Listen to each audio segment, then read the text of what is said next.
Good morning friend, আমি কোথায় থাকি আজকে সেটা তোমাদের সাথে শেয়ার করবো। ওয়েট, ওইটা আমার রুম, ছোট্ট একটা রুম, আমি এখানে থাকি। এই যে আমার গোছানো আগাছানো হয়ে গেছে, বুঝতেই পারছো জামা কাপড় এখানেই মেলি। ছোট্ট একটা আয়না, এটা আমার কিচেন, এটা বাথরুম, এটা আমার বেড। চলো এবার আমি ব্রাশ করবো, তারপর তোমাদের বাকিটা দেখাচ্ছি। আমার পার্লার কোথায়, আমার রুম থেকে কতটা ডিস্টেন্স, আজকে আমাদের পার্লারে গণেশ পুজো হবে, সেটাও তোমাদের সাথে শেয়ার করবো। ওকে চলো। দেখো জানলার বাড়ি দিয়ে ভিউজটা খুবই সুন্দর, একটা পুকুর আছে, গাছপালা প্রচুর,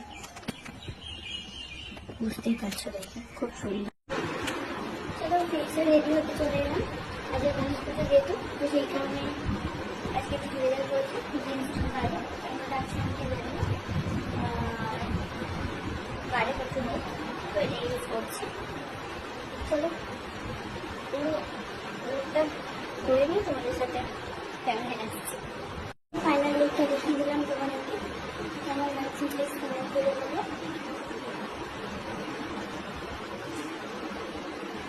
চলো আজকে আমার পার্লারটা তোমাদেরকে দেখাই।